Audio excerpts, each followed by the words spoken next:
Students, welcome to Magnet Brains. ये है वो प्लेटफॉर्म जहां आपको मिलता है कंटेंट फ्री किंडरगार्टन से लेके ग्रेड 12 तक। और मैं हूं तुम्हारी वैदेही मैम। तो आज हम क्या लेके आए हैं? आज हम डिस्कस करने वाले frequently asked question, very short answer type, जिसके चांसेस कहां पे है? सेक्शन ए में आने के हैं। ठीक है, कौन से चैप्टर के मैम? अगला चैप्टर जो है chapter 10, human health and disease तो हो चुका है। तो कौन सा वाला कर रहे हैं? Microbes in human welfare. तो चलो स्टार्ट करते हैं बिना ज्यादा टाइम वेस्ट किए। तो क्या करना है? बुक ओपन करनी है, क्योंकि जिस जिस एरिया में मैं क्वेश्चंस फ्रेम करके मैंने रखे हैं तुमको करना है स्टार मार्क, और कॉपी ओपन करनी है और पेन ओपन करना है। ओके, स्टार्ट करते हैं पहले क्वेश्चन से। क्वेश्चन नंबर 1, वापस वही पैटर्न यूज करेंगे। कौन सा? हम कीवर्ड्स को अंडरलाइन करेंगे, फिर 5 सेकेंड्स लेंगे, उससे रिलेटेड जो भी चीजें याद आ रही है मेमोराइज करेंगे, फिर बचा हुआ क्वेश्चन पढ़ेंगे। तो ऑटोमेटिक जो तुमने मेमोराइज किया है वही क्वेश्चन पूछ रहे होंगे। चलो स्टार्ट करते हैं। How does a small amount of curd, अब वो बोल रहे हैं how does a small amount of curd added to fresh milk, मतलब फ्रेश मिल्क में अगर छोटा सा अमाउंट ऑफ कर्ड ऐड किया तो देखो यही समझ में आ गया। अरे ये तो रोज होता है मैम घर पे। तो क्या होता है, जो पुराना वाला दूध रहता है उससे जो नया वाला दूध है उससे जो पुराना वाला 1 चम्मच दही ऐड किया है अगर रख दोगे तो ये पूरा दूध किस में कन्वर्ट हो जाएगा? दही में। क्यों? क्योंकि ये तो रोज घर पे हो रहा है। नहीं बाबा, उसमें जो बैक्टीरिया प्रेजेंट है, कौन सा बैक्टीरिया? लैब वाला नहीं, लैक्टिक एसिड बैक्टीरिया, जो क्या करेगा इस दूध में जो शुगर है, कौन सी शुगर है? लैक्टोज, उसको किस में कन्वर्ट कर देगा? लैक्टिक एसिड में। बस लो, बन गया दही। अब दही में एक्स्ट्रा क्या होता है? Vitamin B12। सब याद आ गया। अब पढ़ते हैं आगे का question. Convert it into curd. अरे यही तो पूछ रहे, पता है हमको बैक्टीरिया रहता है। Mention a nutritional quality that gets added to the curd. लो, अभी बोला विटामिन B12 ऐड हो गया। देखो, in a small amount of curd a huge number of lactic acid bacteria can be detected. चाहो तो तुम शॉर्टकट भी लिख सकते हो, LAB, capital L capital A capital B, पर सेफर साइड वो रहेगी जब तुम फुल फॉर्म लिखोगे। शॉर्टर भी ठीक है, गलत नहीं बोल सकते, पर वो आखिरी ऑप्शन रखना कि कुछ भी याद नहीं आ रहा है तो फिर LAB लिख के आओ। ठीक है, चलो। By creating lactic acid proliferate and turn milk into curd. अगर किसी ने पूछा बताओ किस टाइप की शुगर प्रेजेंट है, तो लिखोगे lactose is converted into lactic acid. और अगर किसी ने पूछा बताओ ऐसा कौन सा एंजाइम प्रेजेंट है, तो कौन सा एंजाइम है? लैक्टेज, जो क्या हो रहा है? लैक्टोज का ब्रेक डाउन करके उसको कन्वर्ट करना है लैक्टिक एसिड में। कौन कर रहा है? एक बैक्टीरिया जिसका नाम क्या है? लैब।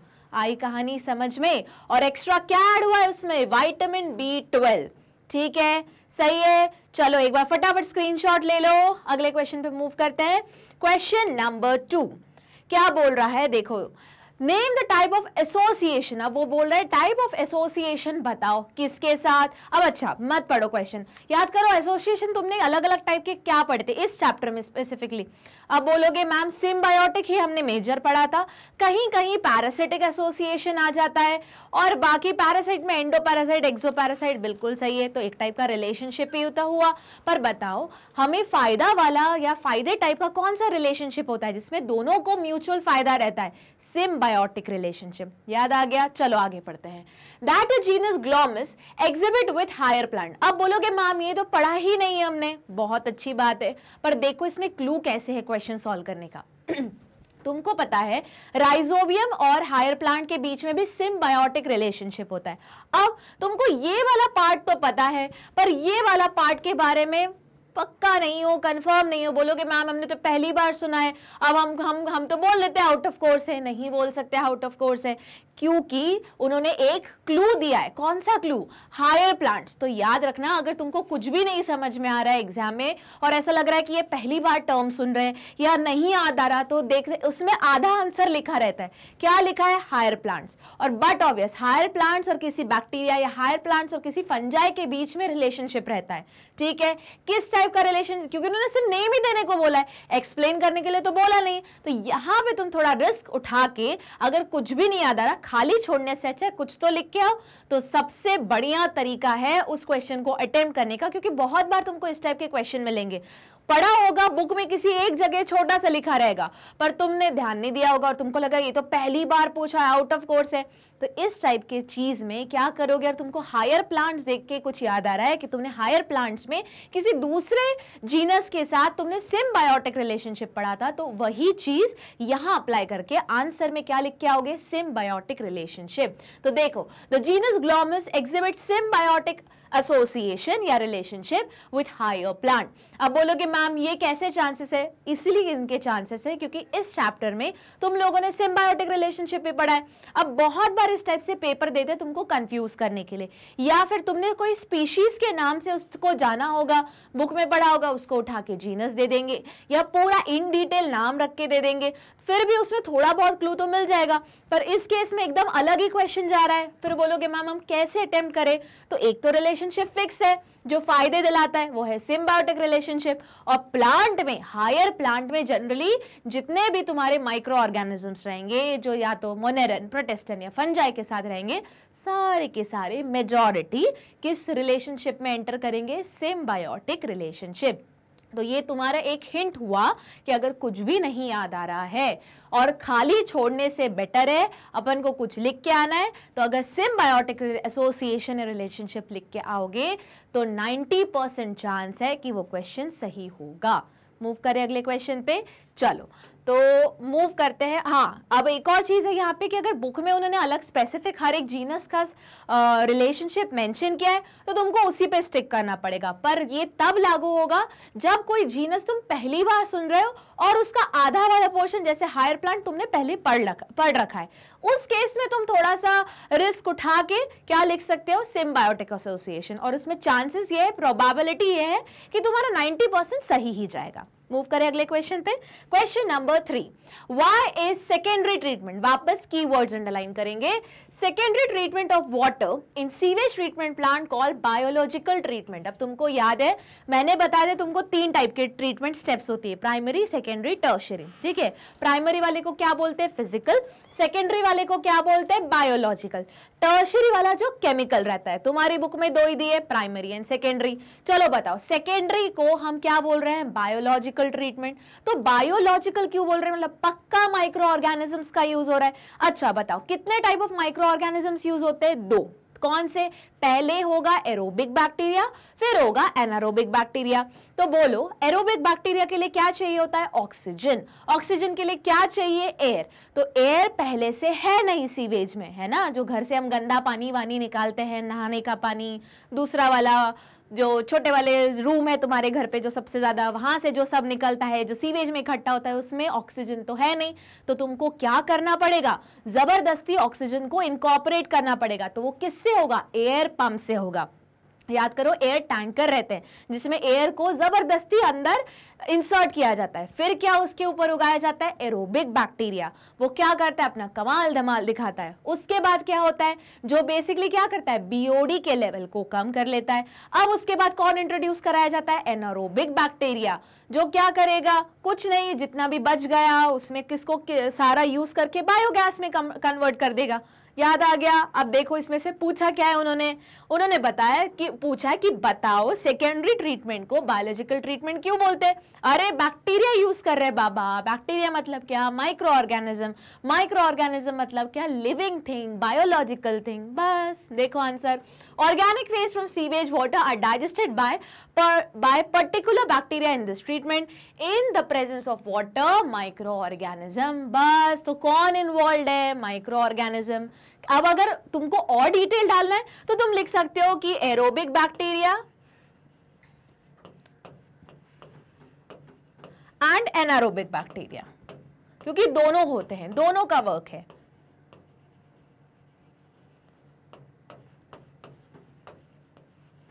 ठीक है, आई कहानी समझ में। चाहो तो अब वापस, अब बोलोगे मैम इतना सारा क्यों लिखे। हाँ, जरूरत नहीं है क्योंकि जनरली 1 मार्क या 2 मार्क में जाएगा। सपोज कर लो ये क्वेश्चन चला गया 3 मार्कर में, तो इस क्वेश्चन के मार्क्स आएंगे 1.5। उस केस में मार्किंग स्कीम में वो मेंशन करेंगे कि एरोबिक और एनारोबिक बैक्टीरिया का नाम होना चाहिए। तो इसी क्वेश्चन को थोड़ा सा आगे क्या कर लोगे तुम, इलैबोरेट कर लोगे, है ना, थोड़ा डिटेल्स में एंटर कर जाओगे और जो कीवर्ड्स है वो सारे मेंशन कर दोगे। इतनी बात आई समझ में? तो आ गया कि सेकेंडरी ट्रीटमेंट को भैया बायोलॉजिकल ट्रीटमेंट क्यों बोलते हैं? बायोलॉजिकल मतलब कोई चीज जिंदा है, जिंदा यहाँ कौन है? हम नहीं है, माइक्रोब है।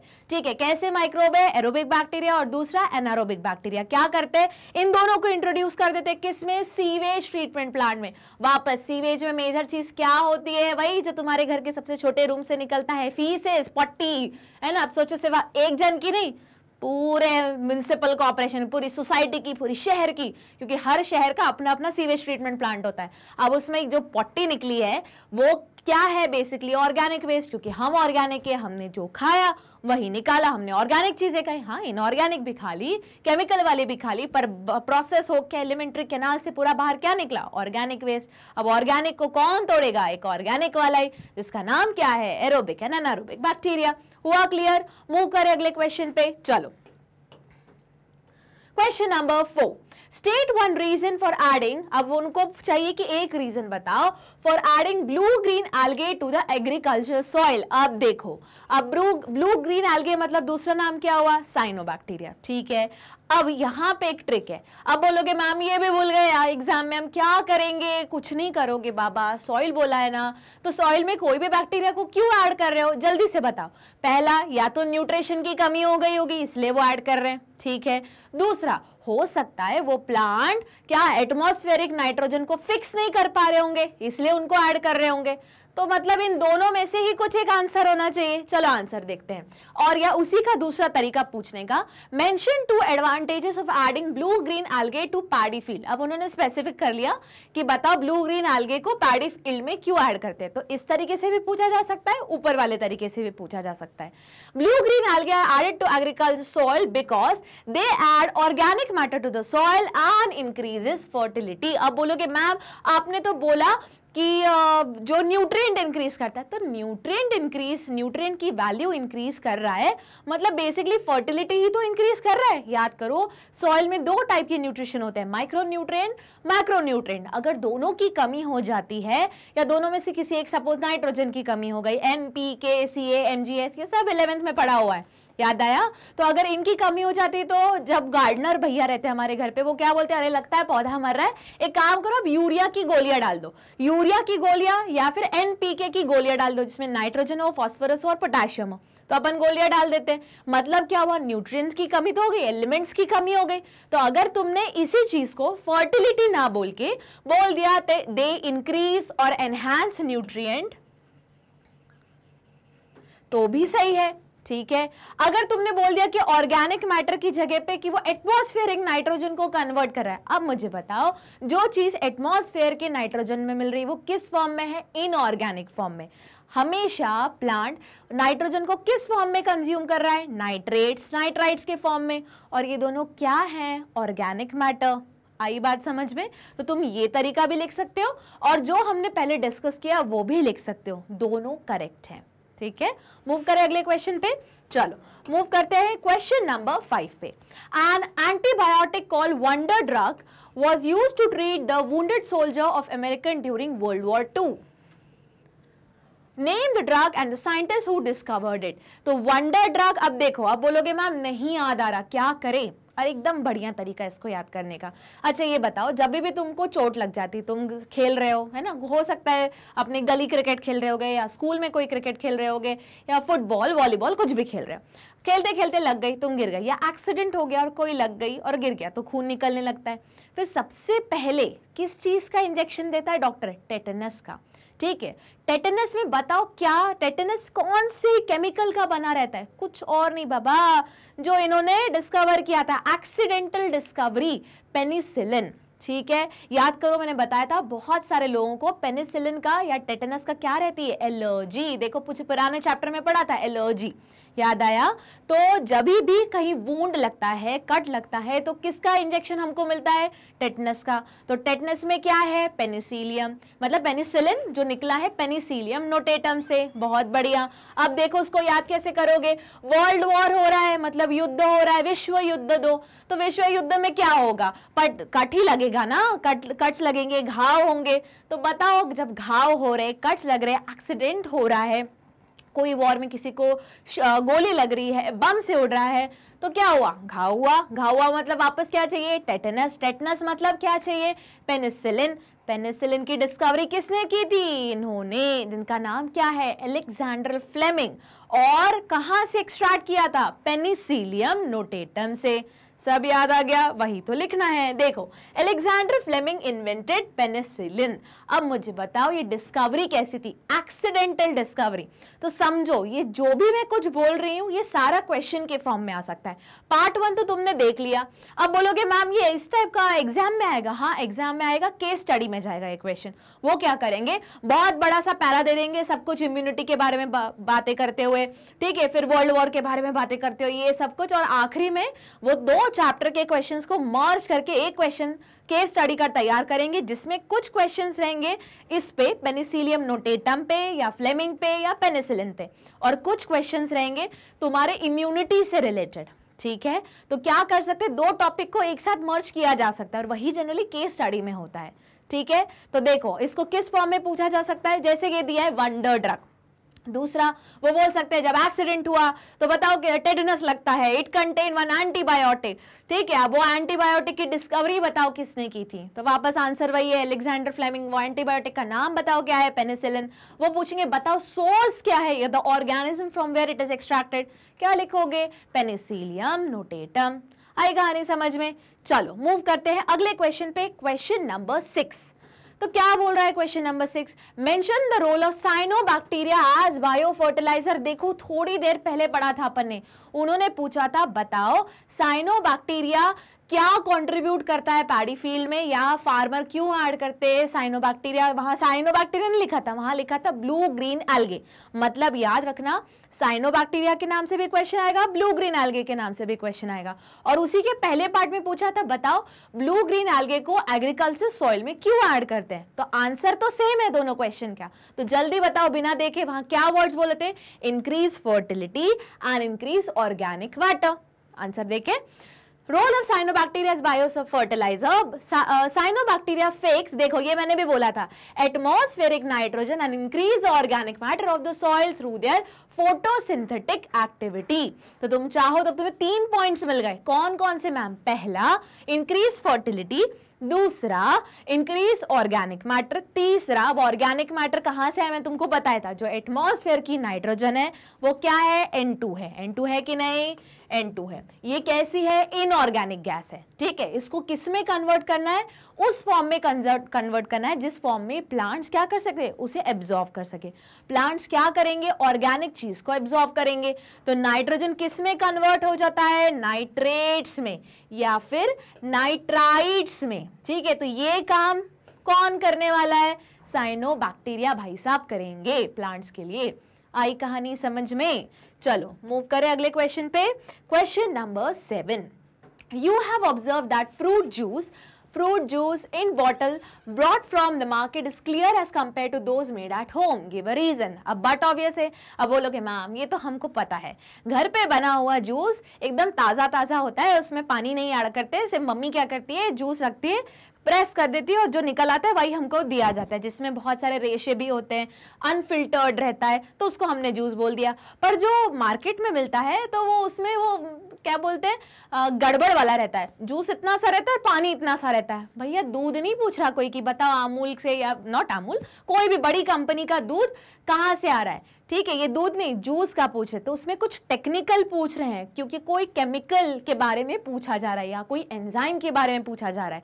तो एक बात बताओ, घर पे जो तुमने जूस निकाला, जैसे ही तुमने पिया, तुम बोलते ना हाँ मम्मी ये जूस तो ठीक है पर उसके साथ ज्यादा क्या है, उसका स्टफ या पल्प भी आ जाता है। तो पल्प मतलब किस चीज का बना है? पक्का उस फ्रूट का मिडिल लैमेला होगा या उसके प्रोटीन्स होंगे।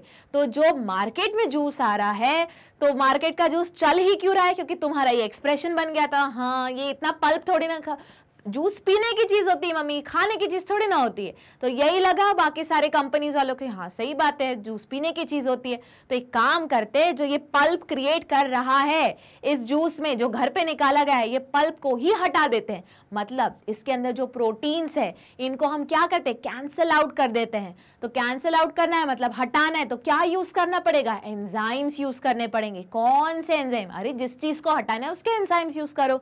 देखो जैसे pectinase, protease are use to clarify bottle juice. तो होगा क्या, ये जितना भी पल्प, रेशे, फाइबर्स तो तुमको दिख रहा है, जब इसी जूस में, घर के भी जूस में अगर तुमने ये सारे एंजाइम्स डाल दिए तो तुम्हारा जूस एकदम बाहर की जूस की जैसा हो जाएगा। पर बाहर के जूस में एक और चीज ऐड करते हैं, कौन सी, प्रिजर्वेटिव, जिसकी वजह से अब उनको तो प्रिजर्व करना है ना। तुमने तो घर पे ताजा ताजा जूस निकाला, पी गए, अब उन्होंने कब का निकाला हुआ है, कब बेचेंगे, कब वो प्रोसेस हो रहा है, बॉटल्ड हो रहा है, और उसकी लाइफ स्पैन भी है। तो उसको जिंदा रखने के लिए उन्होंने क्या किया, प्रिजर्वेटिव्स ऐड किए। इसी वजह से इन एंजाइम्स और प्रिजर्वेटिव के कारण घर का निकला हुआ जूस थोड़ा अलग टेस्ट करेगा और बाहर का निकला हुआ जूस अलग टेस्ट करेगा। आई कहानी समझ में। तो अगर अब किसी ने पूछा, अगर मम्मी ने पूछ लिया और पियो बाहर का जूस, तो बोलना नहीं मम्मी, उसमें क्या रहता है, पेक्टिनेस, और क्या रहता है, प्रोटीएस, और फिर धीरे से बोलना प्रिजर्वेटिव भी रहता है जिसकी वजह से वो ऐसा टेस्ट करता है। पर पहले ये दोनों बोलना, तो मम्मी को लगेगा हाँ कुछ नया बताया है आज इसने। ठीक है, मूव करें अगले क्वेश्चन पे। तो क्या है जो बाहर के जूसेस में रहता है, कंपनी के जूसेस में रहता है, घर का ही जूस रहता है बाबा। मतलब उन्होंने जूस ही निकाला है पर उसमें क्या ऐड कर दिया है, एंजाइम्स। कौन से एंजाइम, प्रोटीएस, पेक्टिनेस, जिन्होंने क्या किया, ये जितना भी पल्प था उसको क्लियर कर दिया। और सिंस इसको लंबा चलाना, इसकी शेल्फ लाइफ लंबी रखनी है, तो क्या ऐड करोगे, प्रिजर्वेटिव्स। आई कहानी समझ में। चलो अगले क्वेश्चन पे मूव करते हैं। Question number 8, name any one symbiont. अब देखो वापस एक सिम्बायोंट पूछ रहे हैं। अभी थोड़ी देर पहले तुम्हारा था, क्या क्वेश्चन था, मत देखो पूरा क्वेश्चन मत पढ़ो, क्या क्वेश्चन पूछा था उन्होंने, हायर प्लांट और ग्लोमस जीनस के बारे में बोला था। अब बोलोगे मैम पहली बार सुना था, पर आपने बोला हायर प्लांट जहां लिखोगे कैसा रिलेशनशिप लिख के आओगे, सिम्बायोटिक रिलेशनशिप। पर एक सिम्बायोटिक रिलेशनशिप तुमने बहुत अच्छे से पढ़ा था, कौन सा, राइजोबियम वाला। हो सकता है वही पूछ रहे हो। Name any one symbiont which serve as bio fertiliser, mention its specific role. लो आ गया, राइजोबियम इज अ सिम्बायोंट। अब देखो इसके जब तुम नोट्स बनाने स्टार्ट करोगे तो क्या करोगे, चैप्टर का नाम डालो, लिखो सिम्बायोटिक रिलेशनशिप, पर उसके ऊपर क्या आएगा तुम्हारा, फार्मर में है ना, मतलब फार्मिंग में, एग्रीकल्चर में, उसके अंदर आएगा सिम्बायोटिक रिलेशनशिप। पहला पॉइंट क्या जाएगा, राइजोबियम क्या है, वो बैक्टीरिया है जो क्या कर रहा है, बायो फर्टिलाइजर जैसा काम कर रहा है। अब बिना देखे बताओ, बायो फर्टिलाइजर किसको बोलते हैं, जो थोड़ी देर पहले पढ़ा, न्यूट्रिशनल वैल्यू इंक्रीज करता है, दूसरा ऑर्गेनिक मैटर इंक्रीज करता है, तीसरा एटमॉस्फेरिक नाइट्रोजन को फिक्स करके ऑर्गेनिक फॉर्म नाइट्रेट्स या नाइट्राइट्स में करता है।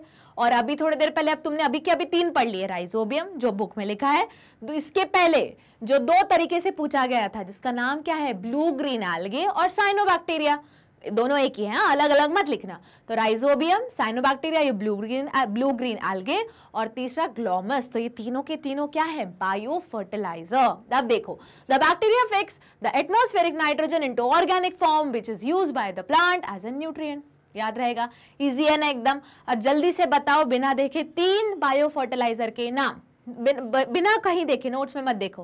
पहला वाला क्या आएगा तुम्हारा, राइजोबियम जो बुक में है, दूसरा वाला ब्लू ग्रीन एल्गे या साइनोबैक्टीरिया, और तीसरा वाला क्या है, ग्लोमस जो थोड़ी देर पहले पढ़ा था। मूव करें अगले क्वेश्चन पे। चलो क्वेश्चन नंबर 9, अलेक्जेंडर फ्लेमिंग। बहुत बढ़िया, जैसे अलेक्जेंडर फ्लेमिंग बोलोगे क्या याद आ जाएगा, पेनिसिलिन, और क्या याद आएगा, पेनिसिलियम नोटेटम, और क्या आएगा, एक्सीडेंटल डिस्कवरी। एक और नाम अभी जो थोड़ी देर पहले पढ़ा, क्या याद आएगा, वंडर ड्रग और वर्ल्ड वॉर 2। चलो आगे बढ़ते हैं। डिस्कवर्ड पेनिसिलिन, लो ये तो बता ही रहे। अब what is full potential effective antibiotic was established by, कौन से, by other scientists, name the 2 scientists। अब देखो इन्होंने एक्सीडेंटल डिस्कवरी तो कर दी थी, पर एक्चुअल में इस जो एंटीबायोटिक जो केमिकल रिलीज हुआ है एक ऑर्गेनिज्म से, जो यूज हो रहा है दूसरे ऑर्गेनिज्म को मारने के लिए, उसी को हमने क्या बोला, एंटीबायोटिक। एंटी मतलब अगेंस्ट, बायोटिक मतलब ऑर्गेनिज्म। ऐसा केमिकल जो किससे रिलीज हुआ है, एक ऑर्गेनिज्म से, जो क्या कर रहा है, दूसरे ऑर्गेनिज्म की मौत के लिए रिस्पॉन्सिबल है ना। अब ज्यादा एग्जैजरेट करके बोल दिया, मौत के लिए रिस्पॉन्सिबल है बोलो, या ग्रोथ को इनहिबिट करने के लिए रिस्पॉन्सिबल है, पर ये एक्चुअल की फुल पोटेंशियल, इसको अपन इस तरीके से यूज कर सकते हैं। ये किसने बताया था? 2 साइंटिस्ट ने। क्या है नाम उन 2 साइंटिस्ट के? Howard Florey and Ernest Chain, जिनके लिए क्या मिला? उनको नोबेल प्राइज भी मिला है। ठीक है, तो यही क्वेश्चन चेंज करके कैसे पूछ सकते हैं कि name the 2 scientist who receive Nobel Prize for discovering the full potency of wonder drug. अब देखो पेनिसिलिन कहीं नहीं लिखा है क्वेश्चन में, वंडर ड्रग लिख दिया, मतलब तुम्हारा सबसे पहले क्लिक होगा कि पेनिसिलिन की बात कर रहे हैं। अब पेनिसिलिन, समझो बात को, क्वेश्चन अलग अलग है। तुम उठा के पेनिसिलिन का नाम देखोगे और अलेक्जेंडर फ्लेमिंग लिख के आओगे, पता है मेरे को, पर वो पूछ क्या रहे हैं कि बताओ जो वंडर ड्रग है मतलब पेनिसिलिन, उसकी फुल पोटेंसी कौन से 2 साइंटिस्ट ने बनाई थी?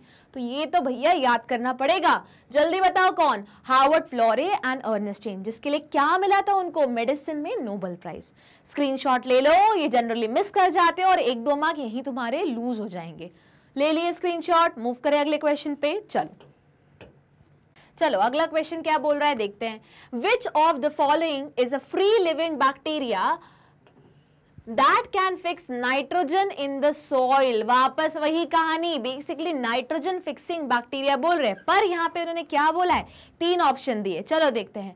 पहला है स्पाइरुलिना, दूसरा है एजोस्पाइरुलम एंड तीसरा है सोनालिका। आप बोलोगे मैम सोनालिका, हाँ नाम है, ठीक है। अब देखो इसमें से जो तुम नोट्स बना रहे हो, तो अभी तक तुमने 3 लिख लिए थे, कौन कौन से? राइजोबियम, उसके बाद था ब्लू ग्रीन एल्गे या साइनोबैक्टीरिया, और तीसरा था तुम्हारा ग्लोमस। बट अब वो सब तीनों के तीनों कैसे रिलेशनशिप में थे? Symbiotic relationship. बट यहाँ पे वो क्या बोल रहे हैं? फ्री लिविंग बैक्टीरिया, मतलब किसी रिलेशनशिप के साथ नहीं, फ्री में काम कर रहा है। ठीक है, वो बैठा है, उसने बोला अरे मेरे को तो खाने से मतलब, चलो इसको कन्वर्ट करते हैं, यहीं सॉइल में रख देते हैं।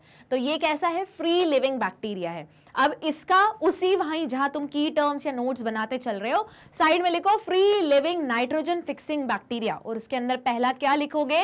एजोस्पाइरुलम, याद रहेगा। और जैसे जैसे इसमें लिस्ट बढ़ती जाएगी बस ऐड करते जाओगे, और एग्जाम टाइम में क्या करोगे? इन्हीं के नाम बस एक बार पढ़ के जाना है। मूव करें अगले क्वेश्चन पे। चलो क्वेश्चन नंबर 11। तो 11 क्वेश्चन नंबर क्या बोल रहा है? Name the plant who sap is used in making तोड़ी। अब तोड़ी या ताड़ी, जो इन जनरल में ताड़ी बोलते हैं, तो ताड़ी अगर सुनोगे मतलब जिससे नॉर्मल लोकलाइट दारू बनती है। लोकलाइट दारू मतलब आई थिंक उसको पौआ ऐसा कुछ बोलते हैं, मेरे को भी इतना ज्ञान नहीं है लोकलाइट दारू के नाम क्या है। ठीक है, चलो अब बताओ। तो तुमने देखा होगा कि जो खजूर के प्लांट है, बहुत सारे मूवीज में यूज करते हैं इस कंसेप्ट को। खजूर के प्लांट में से क्या करते हैं? उसका लेटेक्स निकालते रहते हैं, वही तो पूछा है, सैप या लेटेक्स, है ना। उसको इकट्ठा करते हैं, फिर क्या करते हैं? उसको सड़ाते हैं, एनारोबिक रेस्पिरेशन करवाते हैं, तो इसी को क्या बोलते हैं? फर्मेंटेशन। लो बन गया भैया तुम्हारा अल्कोहल। मूव करे, देखो जरा। Mention the process involved in this.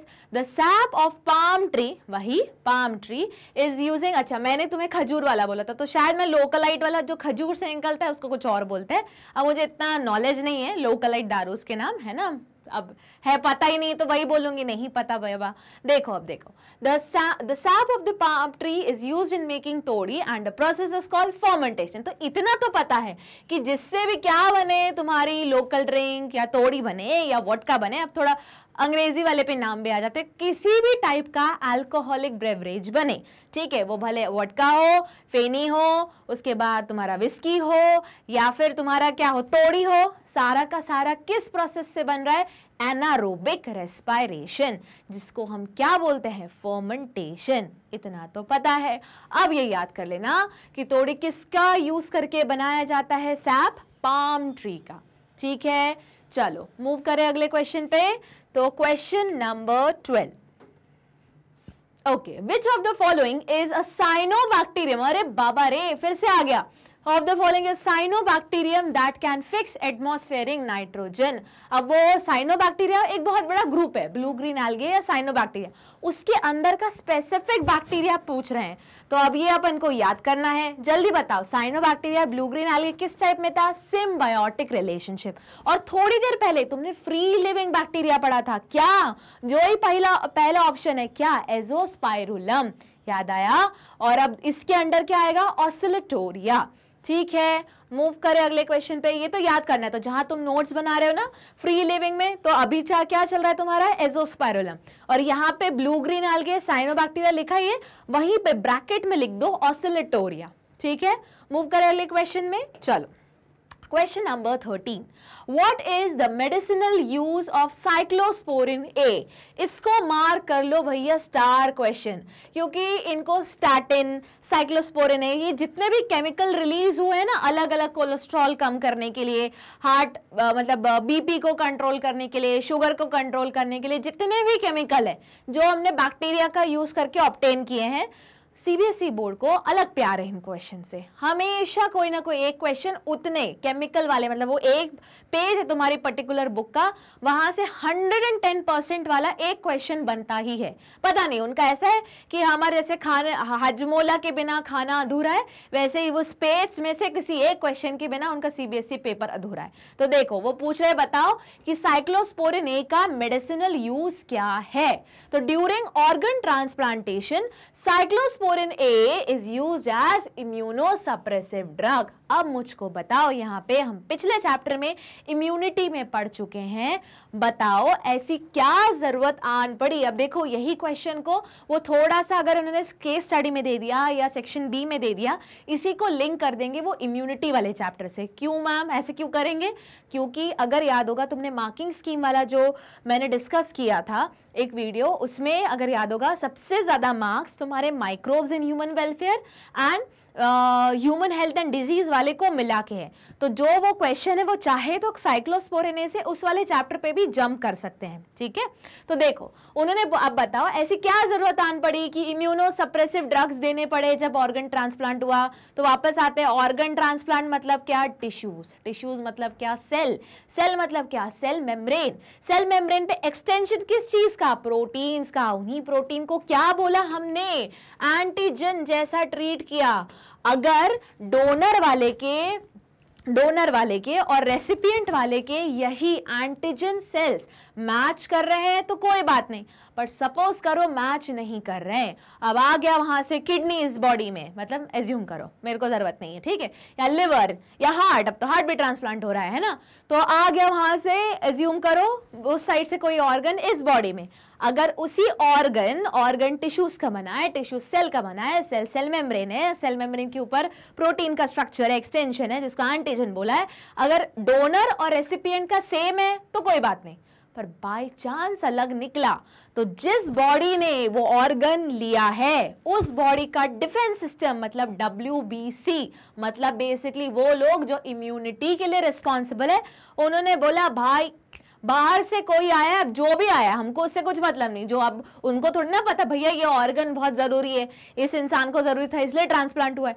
उसने बोला भाई ये तो बाहर का दिख रहा है, ये तो सेल्फ नॉन सेल्फ वाला कंसेप्ट आ रहा है यहाँ पे, TH ने बोला ये बाहर का है, चलो इसको क्या करें, उड़ा देते हैं। तो ये चीज ना हो, मतलब इकट्ठे जैसे ही कोई ग्राफ्ट आ रहा है बॉडी में या फिर कोई ऑर्गन आ रहा है तो बॉडी एकदम फट से रिजेक्ट ना कर दे, टाइम लगे उसको एक्सेप्ट करने में, तो क्या करते हैं, ड्रग्स दिए जाते हैं जो क्या रहते हैं, इम्यूनो सप्रेसिव इन नेचर, मतलब उस पर्सन की इम्यूनिटी को क्या कर देंगे, सप्रेस कर देंगे कि अभी काम नहीं करना है WBC, और इसके लिए कौन सा केमिकल या ड्रग का यूज करोगे, साइक्लोस्पोरिन A, याद रहेगा, एकदम इजी है। अब उसके बाद बोलोगे मैम इस तरीके से तो वो इंसान को नॉर्मल सर्दी खांसी भी बहुत जल्दी हो सकती है, बिल्कुल सही, इसलिए जब तक उसका ऑर्गन ट्रांसप्लांट होता है ना कि हर कोई आके नहीं मिल सकता और उसको एकदम आइसोलेटेड स्टेरलाइज रूम में रखा जाता है। सोचो उसका नॉर्मल इम्यूनिटी, वो ऑर्गन रिजेक्ट ना हो इसलिए उसको ड्रग्स दिए जा रहे हैं ताकि इम्यूनिटी दबी रहे। अब क्या हुआ, इम्यूनिटी दबी तो ऑर्गन रिजेक्शन का चांस भी कम हुआ, बट बाकी बीमारियां होने का चांस इंक्रीज हो गया, इसलिए उसको आइसोलेटेड या फिर स्टेरलाइज या क्वारंटीन किया जाता है एक पर्टिकुलर टाइम के लिए, जब तक उसकी बॉडी उस ऑर्गन को एक्सेप्ट ना कर ले। एक बार एक्सेप्ट कर लिया तो फिर तो इम्यूनोसप्रेसिव ड्रग्स हटा दिए जाते हैं। मूव करें अगले क्वेश्चन पे, इंटरेस्टिंग था ना, चलो तो ये मार्क कर लो क्योंकि मैंने बताया अलग से प्रेम है CBSE वालों को इन सारे केमिकल्स पे, है ना। ओके, मूव करते हैं क्वेश्चन नंबर 14 पे। How is the presence of cyanobacteria in the paddy field beneficial to rice crop? ये तो फिर से आ गया, नहीं पढ़ोगे, जल्दी बताओ। साइनोबैक्टीरिया ब्लू ग्रीन अलगे, अभी एक कैटेगरी पढ़ी, ऑसिलेटोरिया। ओके, बताओ क्या करता है, न्यूट्रिशन इंक्रीज करता है, ऑर्गेनिक मैटर इंक्रीज करता है और एटमॉस्फेरिक नाइट्रोजन को फिक्स करता है। बहुत बढ़िया, देखो जरा, in the paddy field cyanobacteria such as blue green algae fix atmospheric nitrogen, enrich the nitrogen content of the soil, therefore the entire need of nitrogen in rice crop can be supplied by blue green algae, leading to increase in yield। अब चाहो नहीं, लिख के आना है अपन को, एकदम आधा मार्क का भी चांस नहीं लेना है कि अपने आधे मार्क कट जाए। तो और दो चीज क्या लिख के आओगे इसमें कि increase fertility, increase organic matter. Move करें अगले क्वेश्चन पे। चलो question number 15, name the pest. Okay, pest का नाम बताना है that lady bird and dragon fly help to get rid of respectively. मतलब लेडी बर्ड और ड्रैगन फ्लाई का पेस्ट की तरफ कैसा रिलेशनशिप है? प्रेडेटर वाला रिलेशनशिप है। अब पेस्ट क्या होता है मैम? अरे जो तुम्हारे अच्छे खासे पौधे लगे, तुमने देखा कीड़े लगे हुए हैं, वो खा गए, तुम्हारा पौधा मर गया, तो वो जो कीड़े हैं उनको क्या बोलेंगे हम? पेस्ट बोलेंगे। अब बताओ ऐसे कौन से पेस्ट है जो लेडी बर्ड, मतलब वो जो छोटी सी नहीं होती, नहीं दिया है, ठीक है, छोटी सी नहीं होती जिसके ऊपर ऐसे डॉट डॉट डॉट डॉट, जो कार्टून्स में बहुत यूज करते हैं, बिल्कुल वही जो सही सोच रहे हो, इस टाइप की होती है, ऐसा ऐसा ऐसा वाइट रेड कलर की रहती है और ऐसे डॉट्स रहेंगे उसके ऊपर, ठीक है, जो तुमको लग रहा है कि लेडी बर्ड तो नहीं लग रही किसी एंगल से, हटाओ इसे, ठीक है। तो जो लेडी बर्ड रहती है वो जो पेस्ट को खाता है। और दूसरा कौन सा है? Dragon fly. तो ड्रैगन फ्लाई तो देखा ही है, ये तो हेलीकॉप्टर फ्लाई जिसको बोलते हैं, है ना, जिससे बेसिक आइडिया निकला था कि हेलीकॉप्टर कैसे घूमेगा। चलो ऐसा नहीं, बेसिक आइडिया तो अलग से अलग डिस्कवरी चलती गई, हिट एंड ट्रायल मेथड चलते गए, बट इसको ड्रैगन फ्लाई या हेलीकॉप्टर फ्लाई भी बोलते हैं। ओके, क्योंकि आवाज बहुत करता है ना, एकदम जैसे जब हेलीकॉप्टर उड़ता है वैसे जो आवाज करता है वो यही करता है, इसलिए उसका दूसरा नाम है हेलीकॉप्टर फ्लाई। ओके, तो मूव करते हैं क्वेश्चन पे। ये पूछ रहे बताओ ऐसे दो पेस्ट का नाम जो कौन खाता है? तुम्हारा लेडी बर्ड और ड्रैगन फ्लाई कंज्यूम करते हैं। अब बताओ ये किस टाइप का मेथड है? ये वापस अब देखो, ये क्वेश्चन भी फेवरेट हो गया। क्यों मैम? ये इस चैप्टर का तो क्वेश्चन बना, और अगर उन्होंने biological method of pest control पढ़ना शुरू किया तो वो किस चैप्टर में धीरे से चला जाएगा? इसमें तो है ही, पर वो इकोसिस्टम वाले चैप्टर में भी एंटर कर जाएगा। ठीक है, याद करो, मैंने बताया था अगर कोई भी ऐसा टॉपिक है जो तुम्हारी बुक में एक या दो बार अलग अलग जगह मेंशन हुआ है या दो अलग अलग चैप्टर में मेंशन हुआ है, तो ये भी उनके फेवरेट क्वेश्चन में से एक बन जाता है। ठीक है, चलो तो देखते हैं। तो अब ये तुमको याद नहीं होगा तो अपन को क्या करना है? अपन को स्क्रीनशॉट लेना है, नोट्स में इंक्लूड करना है, रोज रिवाइज करना है। तो एम्फिड्स जो कौन कंट्रोल कर रहा है? Lady bird, beetles. और दूसरा मॉस्किटो, जो कौन कंट्रोल कर रहा है? Dragon fly. मतलब ये समझ रहे हो, जब भी घर के आसपास ये दिखे तो इनको मारना नहीं है। क्यों? क्योंकि ये किस पे फीड कर रहे हैं? मॉस्किटो के लार्वे पे। और मॉस्किटो क्या है? मेजर बीमारियों का वेक्टर। तो अगर वेक्टर मर गया तो जो बीमारी का पैथोजन है वो भी मर जाएगा। याद रहेगा। मूव करें अगले क्वेश्चन पे। चलो तो स्क्रीनशॉट ले लो फटाफट फटाफट। तो एम्फिड्स किससे कंट्रोल होती हैं? लेडी बर्ड, बीटल से। और मॉस्किटो किससे कंट्रोल होते हैं? ड्रैगन फ्लाई से। अब बोलोगे मैम ये तो वन वर्ड का रहा। वापस जो चीज वन वर्ड या वन सेंटेंस के आंसर हो रहे हैं वो सेक्शन ए में तो बन ही रहे, साथ में कहाँ वो उठा के पटक देंगे? केस स्टडी में बड़ा सा कोई पैरा ले देंगे और उसमें से कोई एक क्वेश्चन रहेगा, बताओ biological method of pest control. तो तुमको क्या लिख के आओगे? अब देखो, biological method of pest control अगर उन्होंने पूछा कि क्या है तो तुम लिख क्या आओगे कि बायोलॉजिकल ऑर्गेनिज्म का यूज कर रहे हैं एक दूसरे ऑर्गेनिज्म को कंट्रोल करने के लिए। ठीक है, ये सही है। पर अगर एग्जाम्पल अगर उन्होंने पूछा या ना पूछे, अपन अपनी तरफ से लिख के आएंगे। सेम याद रखो, बायो में बहुत बार वो क्वेश्चन में डायग्राम्स के बारे में मेंशन नहीं करेंगे, पर अपन अपना आंसर डायग्राम सहित बना के आएंगे, क्योंकि हमको फुल ऑन फुल स्कोर करना है। आधे मार्क का भी कहीं मिस आउट नहीं होना चाहिए। चलो अगले क्वेश्चन पे मूव करते हैं। Question number 16, Name the group of organisms and the substrate that act to produce biogas। मतलब ये पूछ रहे हैं बताओ बायोगैस के फॉर्मेशन के लिए कौन से जीव जंतु मतलब ऑर्गेनिज्म रिस्पॉन्सिबल है और क्या उनका सबस्ट्रेट है। तो जल्दी बताओ बायोगैस बनी कहाँ थी? वही जो सीवेज का आखिरी बच गया स्लरी, उसको स्लज उसको डाल दिया, उसके ऊपर क्या डाल दिया? एनारोबिक बैक्टीरिया जो, और फिर बंद कर दिया ढक्कन तो एनारोबिक बैक्टीरिया था। फिर अंदर क्या प्रोड्यूस होने लगा? गैसेस प्रोड्यूस यूज होने लगी, जो कौन कौन सी थी तुम्हारी ग्रीन हाउस गैस, जिसमें कौन आता है, मीथेन, हाइड्रोजन सल्फाइड और कार्बन डाइऑक्साइड, ये तीनों को मिला के क्या बोलते हैं, बायोगैस बोलते हैं मैम। तो जो ये प्रोड्यूस कर रहे हैं उनको क्या बोलेंगे, मेथेनोजेंस। अब देखो आंसर क्या लिखा है, methanogens are the group of organism that act on cellulosic material, basically अपना ऑर्गेनिक मैटर है ना, या फिर काउ डंग। अब at the end cow dung मतलब गोबर, गोबर क्या है, मतलब गोबर बोलो या सेलुलोजिक मटेरियल बोलो या स्लज बोलो, सब एक ही चीज है तो उसमें सेलुलोज या काउ डंग, ठीक है, जो क्या प्रोड्यूस कर रहा है, बायोगैस। अब देखो यहाँ पे जब तुम नोट्स बनाओगे तो क्या हेडिंग डालोगे, बायोगैस। बायोगैस का क्या लिखोगे, मीथेन है और क्या है उसमें, H2S है और क्या है उसमें, कार्बन डाइऑक्साइड है। किस, इन तीनों को मिला के क्या बोलते हैं, बायोगैस। जो बायोगैस बना रहा है, सिंस वो मीथेन गैस का भी प्रोडक्शन कर रहा है, इसलिए उनको क्या बोलेंगे अगले पॉइंट में, मेथेनोजेंस। सबस्ट्रेट क्या है तुम्हारा, गोबर, गोबर मत लिखना, काउडंग लिख के आना, या फिर सेलुलोसिक मटेरियल। आई कहानी समझ में। अब अच्छा एक और चाहो तो पॉइंट क्या लिख सकते हो, एनारोबिक रेस्पायरेशन,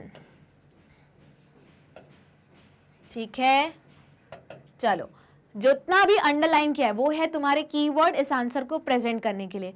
फटाफट पिक्चर ले लो। अब बोलोगे मैम अगर यही क्वेश्चन केस स्टडी में आ गया, डायग्राम ड्रॉ करने के लिए आ गया, फिर तुम्हें और इन डिटेल एक्सप्लेन करना पड़ेगा, जो हम डिस्कस करेंगे लॉन्ग टाइप आंसर में, ठीक है।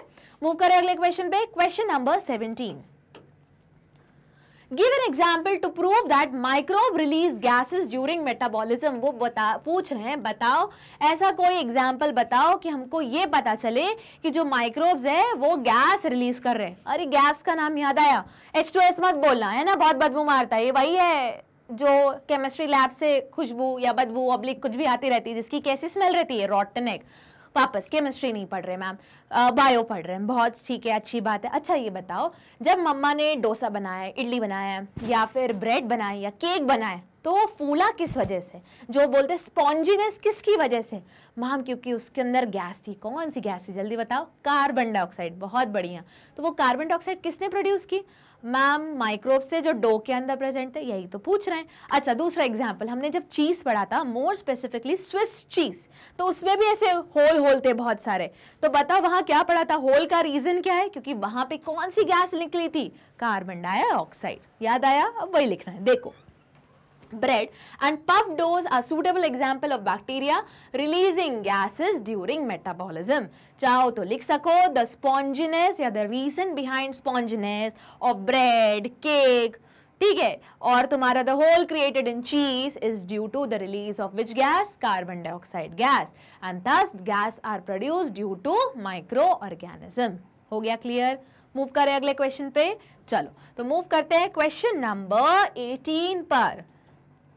व्हाट आर इंटरफेरॉन, वापस ये क्या है, ये वही वाला सेक्शन है जिसके बिना सीबीएसई पेपर क्या है, अधूरा अधूरा सा है, क्योंकि उनको जैसे हाजमोला के बिना खाना नहीं खत्म होता, वो पर्टिकुलर पेज जिसमें साइक्लोस्पोरिन, इंटरफेरॉन, बायोस्टैटिन, ये सब जो मेंशन्ड है, उनके बगैर सीबीएसई का पेपर पूरा नहीं होता है ना। तो ये वापस क्या करोगे, स्क्रीनशॉट लोगे, स्टार बनाओगे, जितने स्टार बनाने बना लो, क्योंकि ये क्वेश्चन तो फंसेगा बॉस। तो देखते हैं इंटरफेरॉन्स क्या है। Interferons are those protein that are released by the cell in response to viral infection and help in fight against the viral infection. अब समझो ये क्यों इंपॉर्टेंट है। अगर याद होगा जब हमने कैंसर पढ़ा था या एलर्जी पढ़ा था या फिर जब हमने इम्यूनिटी पढ़ी थी और उसमें जब साइटोकाइनेंस पढ़ रहे थे, तो वहां पे तुमने पढ़ा था अल्फा इंटरफेरॉन। वापस टॉपिक एक है जिसका नाम है इंटरफेरॉन्स, 2 चैप्टर में है। इसके पहले वाले चैप्टर में भी था माइक्रोब्स इन ह्यूमन वेलफेयर, और तुम्हारा ये वाला माइक्रोब्स इन ह्यूमन वेलफेयर इसमें, और ह्यूमन हेल्थ एंड डिजीज में। वापस कोई ऐसा टॉपिक जो 2 चैप्टर में आ रहा हो या एक चैप्टर में अलग अलग जगह मेंशन हो, वो क्या हो गया, सीबीएसई का हॉट टॉपिक हो गया। ठीक है, तो इंटरफेरॉन्स क्या है, ये वही है, याद करो मैंने बताया था कि जब सेल अटैक हो रहा है, वायरस अटैक कर रहा है, तो वो क्या बोल रहा है, चिल्ला चिल्ला के बताते जा रहा है, बसंती गांव वालों, बसंती नहीं, ओ गांव वालों सुन लो क्या हो रहा है, मेरे पे हमला हुआ है, और हमला हुआ है तो क्या होगा, तुम लोग कुछ तरीका ढूंढो खुद को बचाने का, रेजिस्टिविटी पैदा करो, और ओ WBC जल्दी आओ यहाँ पे, इन लोगों को मारना है। तो वो जब चिल्ला चिल्ला के, सेल मतलब ऐसा चिल्लाता नहीं है, वापस सेल सिग्नल देता है, सिग्नल देता है किस फॉर्म में, केमिकल्स के फॉर्म में, वो केमिकल क्या है, अल्फा इंटरफेरॉन या इंटरफेरॉन इन जनरल। ठीक है, चलो आंसर पढ़े। The interferon are those protein but obvious that are released by the cell। क्यों रिलीज हुए, क्योंकि बताने के लिए बाबा किसकी अगेंस्ट रिस्पॉन्स है, viral infection, and help in fight against viral infection. कैसे, वो सेल तो मर गया पर उसने चिल्ला चिल्ला के पूरे बॉडी के डिफेंस सिस्टम को बता दिया यही हमला हो रहा है, यही हमला हो रहा है, सब लोग बच जाओ। तो जितने भी सारे डिफेंस सिस्टम में उठ के आ गया, मतलब यही मारना है। ठीक है, मूव करें अगले क्वेश्चन पे, क्वेश्चन नंबर 19। तो फटाफट जितना मैंने अंडरलाइन किया है, ये है तुम्हारा क्या keyword, interferon protein, released by who, viral infected cells, and help in fight against viral infection. तो ये कीवर्ड्स है जो तुम्हारे इंटरफेरॉन वाली कैटेगरी में आएगा, 2 चैप्टर में आ सकता है, इसलिए इंपॉर्टेंट। चलो मूव करते हैं अगले क्वेश्चन पे, question number 19। Name the enzyme, चलो एंजाइम पूछ रहे हैं, which is use as clot buster. वापस ये वही है, क्लॉट बस्टर वाला भी उसी पन्ने में दिया हुआ है, तो ये वही है जैसे जिसके बगैर सीबीएसई पेपर अधूरा है। तो तुमको बताना है वो केमिकल का नाम जो किसकी तरह काम कर रहा है, क्लॉट बस्टर की तरह काम कर रहा है, to remove a blood clot from the blood vessels of a patient. तो क्या है उसका आंसर, स्ट्रेप्टोकाइनेस इज यूज्ड। ठीक है, लिख लिया, मूव करें, स्क्रीनशॉट ले लो, जितने तारे सितारे बना लो। मूव करें क्वेश्चन नंबर 20 पे, चलो क्वेश्चन नंबर 20। अरे तो इजी है, एक्सपैंड लैब। तो lab stands for what, lactic acid bacteria, which is a full form of lab. Easy था ना, ये तो पता ही है, फिंगर टिप्स पे ही हमको आता है। चलो ज्यादा टाइम वेस्ट नहीं करते क्योंकि ये पता है। अच्छा बताओ, ये किस चीज को किस में कन्वर्ट करा है, लैक्टोज को लैक्टिक एसिड में, कौन से एंजाइम की मदद से, लैक्टेज। याद आ गया, बहुत बढ़िया। चलो अच्छा, उसी वजह से दही में एक्स्ट्रा क्या न्यूट्रिशनल वैल्यू है, विटामिन B12। देखो इसी तरीके से तुमको याद करना है, एक चीज याद आए उससे रिलेटेड जो जो याद आ रहा है बोलते चलो, नहीं याद आ रहा है पन्ने पलटाओ देखो। ठीक है, तो ऑटोमेटिक तुम्हारे कोर्स की सारी चीजें कवर होती जाएंगी। चलो मूव करते हैं क्वेश्चन नंबर 21 पे। Name any 2 free living nitrogen fixing bacteria. लो भैया, अभी हमने नाइट्रोजन फिक्सिंग बैक्टीरिया बनाया था। अच्छा बताओ, इसके पहले सिम्बायोटिक में कौन कौन से पढ़े, बोलोगे मैम ब्लू ग्रीन एल्गे, उसी को साइनोबैक्टीरिया, उसी के ब्रैकेट में ऑसिलेटोरिया, बिल्कुल सही, ग्लोबस जो अभी आपने बताया, और एक और था राइजोबियम जब हम बचपन से पढ़ते आ रहे हैं। ठीक है, उसी के साइड में मैंने बोला था नोट्स में क्या लिखोगे, तुम्हारा फ्री लिविंग बैक्टीरिया, उसमें क्या आएगा जल्दी बताओ। एक तुमने अभी लिखा है एजोस्पाइरुलम और एजोटोबैक्टर। अब बोलोगे मैम आप नोट्स बनवा रही हो, अब नोट्स थोड़ा टाइम रुक जाओ, मैं एक वीडियो लेके आऊंगी जिसमें मैं टर्म जो कीवर्ड रहते हैं सिर्फ वही डिस्कस करूंगी, हर टॉपिक टू टॉपिक। तो अपन सिर्फ कीवर्ड्स देके पूरा आंसर फ्रेम करना स्टार्ट करेंगे। ठीक है, चलो मूव करें अगले क्वेश्चन पे। तो क्वेश्चन नंबर 22 पे मूव करते हैं, क्या बोल रहा है क्वेश्चन देखते हैं। Name the organism use in dough of making bread. अब देखो ब्रेड वाला बोलो, फिर ब्रेवरेजेस वाला बोलो, ये सब एक ही बैक्टीरिया है जो काम करता है। कौन सा मैम, जिसका नाम है क्या, सॉरी बैक्टीरिया नहीं, ईस्ट है, जो किसको क्या बोलते हैं, ब्रूअर्स ईस्ट, बेकर्स ईस्ट। कौन है वो, सैक्रोमाइसिस सर्वेसी। ठीक है, जब तुम एग्जाम में लिखोगे अलग अलग लिखना और अंडरलाइन कर देना सेपरेटली।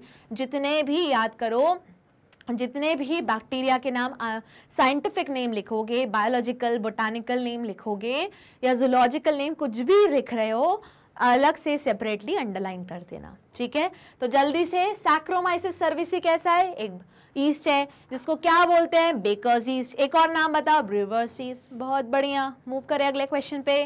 क्या पता वो दूसरे ईस्ट के नाम से यही वापस पूछ रहे हो। Question number 23।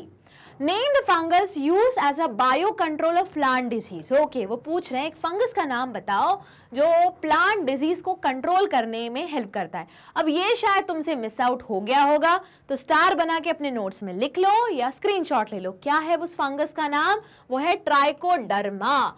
अब देखो वो क्या कर रहा है, प्लांट डिजीज को कंट्रोल करने में हेल्प कर रहा है। अब वापस इसको तुम किस में यूज सकते हो, अपने आंसर को स्ट्रॉन्ग बनाने के लिए। कैसे मैम, अगर तुमको याद होगा हमने पढ़ा था biological method for pest control, तो उसमें तुम वापस इसका भी नाम डाल सकते हो। थोड़ी देर पहले हमने क्या पढ़ा था, लेडीबग, और दूसरा कौन सा था, ड्रैगन फ्लाई।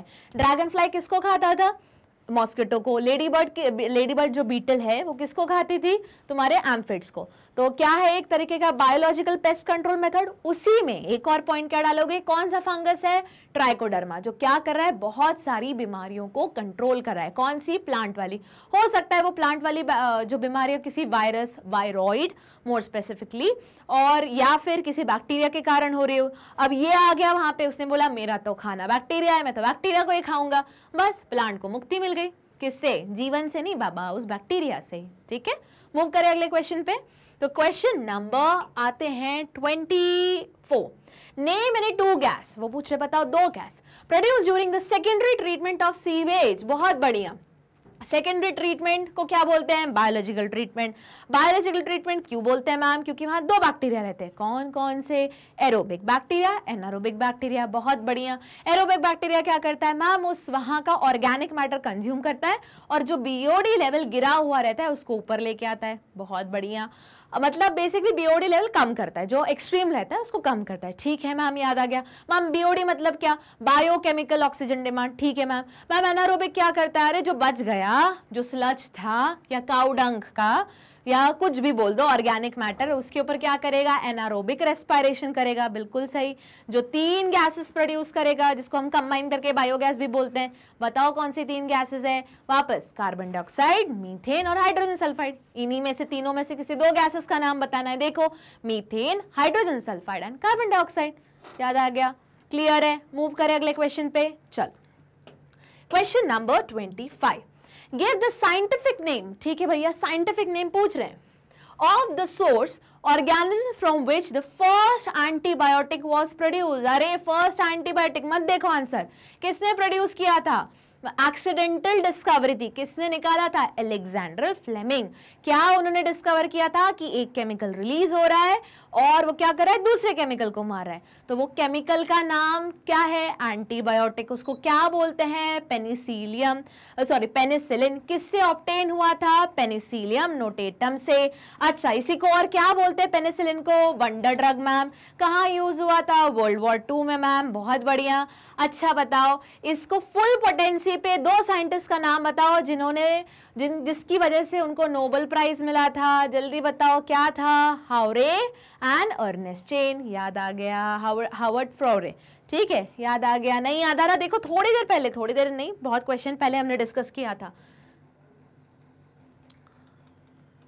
ये देखो, तो Howard Florey and Ernest Chain. याद आया, देखो सेम क्वेश्चन है, अलग अलग तरीके से लिंक करके पूछा जा सकता है। ठीक है, चलो मूव करें अगले क्वेश्चन पे। अच्छा पहले आंसर तो पढ़ लें। Okay, the scientific name of organism that is mould from which first antibiotic was produced is Penicillium notatum. याद रहेगा, इजी ना, अब तक तो बहुत बार याद हो चुका होगा, पर अब इसमें कैच क्या है मैम, वो उन दो साइंटिस्ट का नाम याद करना है। बिल्कुल सही। तो अब जब तुम प्रैक्टिस कर रहे हो, अगर पेनिसिलिन वर्ड सुना तो तुम इतनी सारी चीजें एक साथ बोलना है, तो ऑटोमेटिक याद होते जाएगा। चलो मूव करते हैं क्वेश्चन नंबर 26 पे।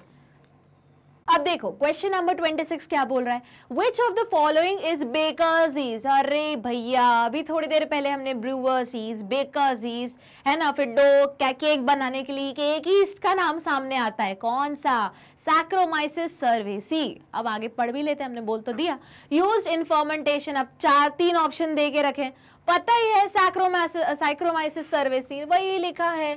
ठीक है, तो उसको क्या बोलते हैं, बेकर्स ईस्ट भी बोलते हैं, ब्रूअर्स ईस्ट भी बोलते हैं। मूव होए, चले अगले क्वेश्चन पे देखते हैं अगला क्वेश्चन क्या बोल रहा है।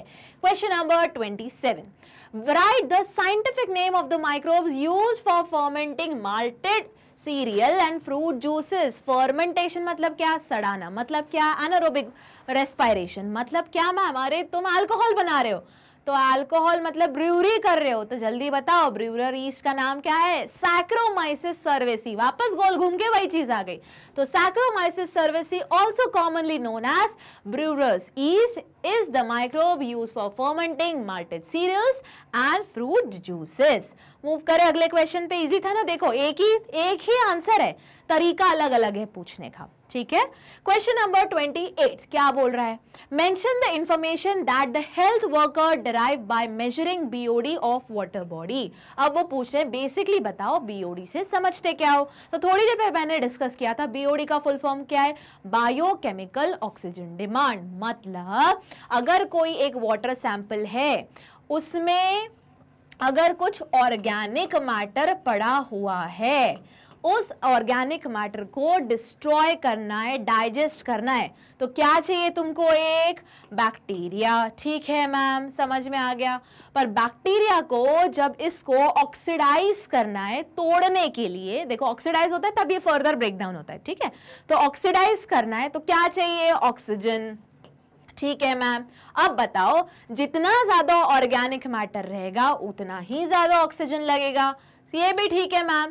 तो अगर किसी वाटर बॉडी में ऑर्गेनिक मैटर ज्यादा है, अब बोलोगे ऑर्गेनिक मैटर क्या? रे याद करो, जो क्या है तुम्हारा काऊ डंग भी हो सकता है, ह्यूमन डंग मतलब पॉटी भी हो सकता है, जो सीवेज से पूरा गटर निकल के आता है, वो गटर, वो क्या है? Organic matter. ठीक है. जिसमें क्या है? एक्सक्रीटा है, एक्सक्रीट किया हुआ पॉटी. किसकी? बट ऑब्वियस ह्यूमन की, एनिमल्स की. कचरा भी हो सकता है. ठीक है. जिसमें क्या है? बेसिकली कोई भी चीज जो ऑर्गेनिक चीज से बनी हुई है, ऐसा वेस्ट जो ऑर्गेनिक चीज से बना हुआ है, तो वो अगर किसी पानी में ज्यादा है तो उसको तोड़ने के लिए बैक्टीरिया को भी ऑक्सीजन ज्यादा लगेगा. इसका मतलब ये हुआ मैम, अगर किसी बैक्टीरिया को ज्यादा बीओडी लग रहा है, मतलब उस सैंपल ऑफ वाटर में या उस वाटर बॉडी में ऑर्गेनिक मैटर भी ज्यादा है. बिल्कुल सही सोचा. तो ज्यादा बीओडी मतलब ज्यादा ऑर्गेनिक मैटर, और जब किसी चीज में ज्यादा ऑर्गेनिक मैटर रहेगा मतलब क्या है? वो उतना ही ज्यादा पॉल्यूटेड. बिल्कुल सही समझे हो. यही तो वो पूछ रहे हैं कि बीओडी का मतलब क्या है. देखो, higher BOD of water more is the pollution potential and vice versa. BOD indicate the presence of organic matter in the water. यही तो पूछ रहे थे. फटाफट स्क्रीनशॉट ले लो, क्योंकि ये जो लाइन मैंने अंडरलाइन की है ये तुमको बहुत तरीके से, अलग अलग तरीके से पूछी जाएगी. जब मैं सैंपल पेपर डिस्कस करूंगी वहां पे उन्होंने यही सारा पूरा टीम टाम केस स्टडी में दिखाया है, और सेक्शन बी में एक पिक्चर दिया एकदम प्रॉपर. ठीक है. उससे ऐसे दिखाया हुआ है कि एक फैक्ट्री से या एक सीवेज ट्रीटमेंट प्लांट से एक पानी निकल रहा है, उसका बीओडी ज्यादा है. अब बताओ इसका मतलब क्या है? तो वहां क्या बोलोगे? बाबा बीओडी ज्यादा है मतलब क्या है? वहां पे ऑर्गेनिक मैटर ज्यादा है, वो पानी पोल्यूटेड ज्यादा है. आई कहानी समझ में? मूव करें अगले क्वेश्चन पे. चलो, क्वेश्चन नंबर 29. तो क्या बोलता है question number 29? Why is sewage water treated until the BOD is reduce? वापस उसी का कंटिन्यूएशन. बाबा बीओडी ज्यादा है मतलब क्या है? ऑर्गेनिक मैटर ज्यादा है मतलब वो ज्यादा पोल्यूटेड है. तो जब तक हमारा बीओडी की वैल्यू कम ना हो जाए, कम हो गई मतलब उसमें ऑर्गेनिक मैटर कम हो गया, मतलब लेस पोल्यूटेड हो गया. बस. तो हमें कैसा वाटर रिलीज करना है? रिवर्स में या फिर सी या ओशन में? Less polluted water. तो लेस पोल्यूटेड वाटर मतलब less organic matter, less organic matter मतलब लेस बीओडी. बस यही तो पूछ रहे हैं. The greater the BOD of sewage water, more in is it pollution potential. So the sewage water is treated till its BOD is reduced to reduce the organic matter present in it. आई कहानी समझ में? Clear था ना? देखो link थे दोनों question. ठीक है. मूव करें. Question number 30. Milk start to coagulate when lactic acid bacteria is added to warm milk as a starter. Mention any 2 other benefits of LAF provided. अरे तो पता ही है क्या करता है. दही में क्या रहता है? सबसे पहले विटामिन B12, और वो पार्शियली डाइजेस्टेड तुम्हारा लैक्टोज होता है, जो बहुत सारे लोगों को डाइजेस्ट नहीं हो पाता, पर लैक्टिक एसिड के फॉर्म में वो कोई भी खा सकता है. वही तो लिखा है. देखो, they improve the nutrition quality of curd by increasing vitamin B12 content. LAB also check the growth of disease causing microbes in the stomach. अब अगर याद होगा तो लैब, अब तुमने 3 उसके फायदे सुने. पहला, लैक्टोज, जो लोग लैक्टोज इनटॉलरेंट रहते हैं, जिन लोगों को दूध पचता नहीं है, उनको क्या बोलते हैं डॉक्टर? देखो बहुत सारी कैटेगरी रहती है लैक्टोज इंटॉलरेंट की, जैसे तुमने देखा होगा समर्स में हम दूध पी ले तो डाइजेस्ट नहीं होता, तो मम्मा क्या बोलती है, कोई बात नहीं बेटा, दूध नहीं हो रहा है तो दही खा लो, क्यों, उसमें पार्शियली डाइजेस्टेड शुगर रहता है, तो तुमने वो खा लिया। अब ये अलग बात है कि जिन लोगों को, जो लोग एकदम फुल्ली, पार्शियल नहीं, फुल्ली लैक्टोज इंटॉलरेंट रहते हैं, वो दूध से बना हुआ कोई भी प्रोडक्ट डाइजेस्ट नहीं कर सकते, ठीक है। वापस डिपेंड करता है कितने डिग्री पे हैं वो लोग। अगर कुछ पेशेंट्स, जैसे कुछ लोग पार्शियल रहते हैं कि दूध नहीं डाइजेस्ट होता पर बाकी उसके बाय प्रोडक्ट्स हो जाते हैं, तो वो कैसे है, पार्शियल लैक्टोज इंटॉलरेंट है, ठीक है। अब देखो, पर समर में तो हम दूध डाइजेस्ट नहीं कर पाते, तो हम क्या करते हैं, दही लेते हैं।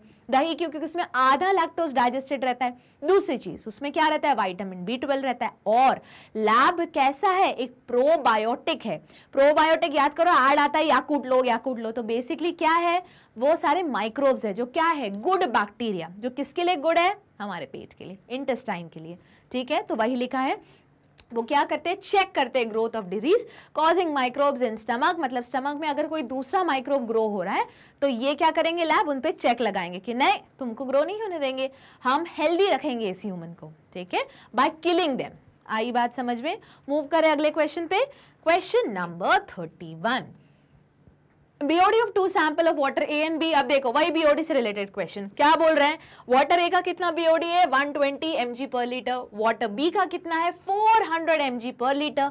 अब देखो बिना कुछ देखे हमको याद है, जितना ज्यादा BOD उतना ज्यादा ऑर्गेनिक मैटर, उतना ज्यादा पॉल्यूटेड। मतलब इसके लॉजिक के अकॉर्डिंग जो सैंपल B है जिसका 400 BOD है, 400 mg पर लीटर, वो क्या है, उसमें ज्यादा ऑर्गेनिक मैटर है, वो ज्यादा पोल्यूटेड है। अब क्वेश्चन पढ़ लेते हैं, which sample is more polluted, लो हमने तो खुद ही सॉल्व कर दिया, sample B is more polluted as higher the BOD more is the polluting potential. आई कहानी समझ में? मूव करें अगले क्वेश्चन। तो क्वेश्चन नंबर 32 क्या बोल रहा है, given below are few impurity in urban waste water, select two colloidal impurity. अब मेरे को पहले मतलब बताओ, कोलॉइडल का मतलब क्या होता है, केमिस्ट्री में अभी तुम लोग प्रैक्टिकल करके आए हो, तो वहां पे जो तुम्हारा एक एक्सपेरिमेंट बेस्ड वाला सेक्शन होगा, वहां पे तुमने किया होगा कोलॉइडल सोल्यूशन ऑफ स्टार्च, याद करो। तो कोलॉइडल मतलब क्या होता है, ऐसा सोल्यूशन जो दिखे कैसा, होमोजीनियस इन नेचर, मतलब पूरा मिक्स रहे, यूनिफॉर्म रहे, ठीक है, बट एक्चुअल में क्या है, वो हेट्रोजीनियस इन नेचर। अब जैसे मैम, जैसे दूध हो गया, दूध दिख तो तुमको यूनिफॉर्म रहा है, ऐसा तो नहीं दिख रहा है यहाँ थोड़ा पानी का पार्टिकल है, यहाँ दूध है, फिर यहाँ पे उसका प्रोटीन घूम रहा है, ऐसा तो दिखता नहीं, पूरा एक दिखता है। पर एक्चुअल में जब तुम उसको इन डिटेल और देखोगे तो कैसा दिखेगा, हेट्रोजीनियस इन नेचर, ठीक है। सिमिलरली क्या है तुम्हारा स्टार्च। अब देखो, तो इनमें से बताना है कि इनमें से कौन सा तुम्हारा कोलॉइडल सॉल्यूशन है। देखते हैं, अमोनिया क्या है, गैस है भैया, तो गैस या तो डिसॉल्व फॉर्म में रहेगी या तो उड़ जाएगी, ठीक है। उसके बाद फीकल मैटर, फीकल मतलब क्या, पटी टट्टी है ना, और क्या, और वो क्या हो गई, मिक्स हो गई है। सीवेज ट्रीटमेंट प्लांट पूछा है उन्होंने, बताओ, waste water, urban waste water, तो उसमें वेस्ट वाटर मतलब सीवेज ट्रीटमेंट प्लांट में बेसिक क्या होता है तुम्हारा, ऑर्गेनिक मैटर। ऑर्गेनिक मैटर मतलब सभ्य लैंग्वेज है, किसको बोलने की, पॉटी और टट्टी को बोलने की, ठीक है। क्योंकि जितना भी हमारे वॉशरूम से जितना भी सारा पूरा सीवेज में कलेक्ट होता है, वो एट द एंड कहाँ जाता है, सीवेज ट्रीटमेंट प्लांट में, और उसमें क्या रहता है, ऑर्गेनिक वेस्ट रहता है। अलग चीजें भी होती हैं पर हमारा मेजर कंपोनेंट क्या रहता है, ऑर्गेनिक वेस्ट, तो वो कैसा रहता है, पूरा यूनिफॉर्मली मिक्स रहता है। उसके बाद सिल्ट। अब तो अगर तुमको याद होगा, तुमने जब सॉइल का एक्सपेरिमेंट किया था, तो उसके तुमने क्या स्टडी किया था, उसके अलग अलग लेवल्स, होराइजन स्टडी किए थे, है ना। उसके तुमने particle size, sand size, silt and clay, तो वहां तुमने सिल्ट पढ़ा था, एकदम जो फाइन मिट्टी रहती है वो भी क्या रहती है, पूरी तरह घुल जाती है। यही तो हो गई, कोलॉइडल सोल्यूशन बन रहा है। बैक्टीरिया, अरे बैक्टीरिया तो हर जगह, उसमें क्या अलग से थोड़ी ना वो सोल्यूशन बनाएगा, इस पेन के ऊपर भी बैक्टीरिया है, स्क्रीन के ऊपर भी बैक्टीरिया है, मेरे ऊपर भी बैक्टीरिया है, मेरे अंदर भी बैक्टीरिया है, सेम तुम्हारे भी अंदर बैक्टीरिया है। कौन सा, गुड बैक्टीरिया। थोड़ी देर पहले पढ़ा था, लैप कैसा है, lactic acid bacteria, good bacteria है, ठीक है। अब उसके बाद कैल्शियम, वो तो आयन है, वो तो वैसे भी नॉर्मल वाटर में भी रहता है, उसमें वेस्ट वाटर जैसा क्या हुआ, तो ये और ये तो तुम्हारे रेस से बाहर ही हो गए, तो बचा क्या तुम्हारा, फीकल मैटर एंड सिल्ट। तो यहीं पे तुम्हारा very short answer type questions होते हैं खत्म।